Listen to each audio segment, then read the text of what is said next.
C'est un président français dont le nom vient de celui d'un grand poète persan. Le connaissez-vous?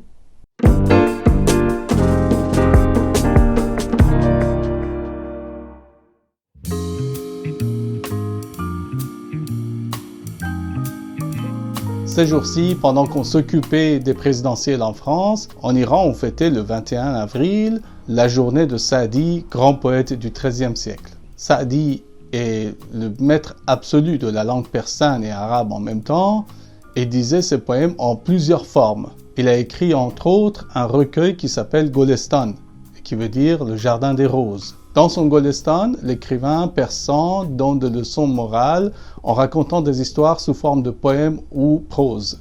On y rencontre alternativement des vers et des paragraphes en prose, riches en rimes et en beaux mots.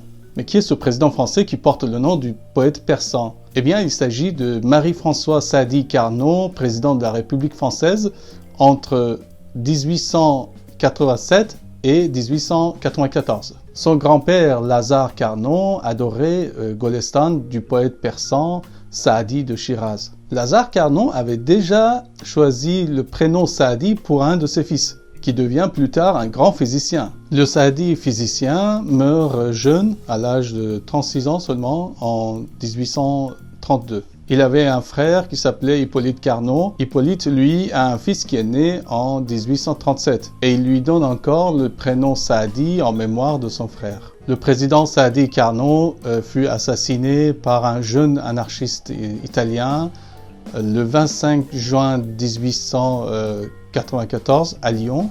Mais ce n'est pas fini. Il y a encore un troisième Saadi Carnot parmi les descendants de cette famille. C'était un colonel et écrivain qui est décédé en 1948.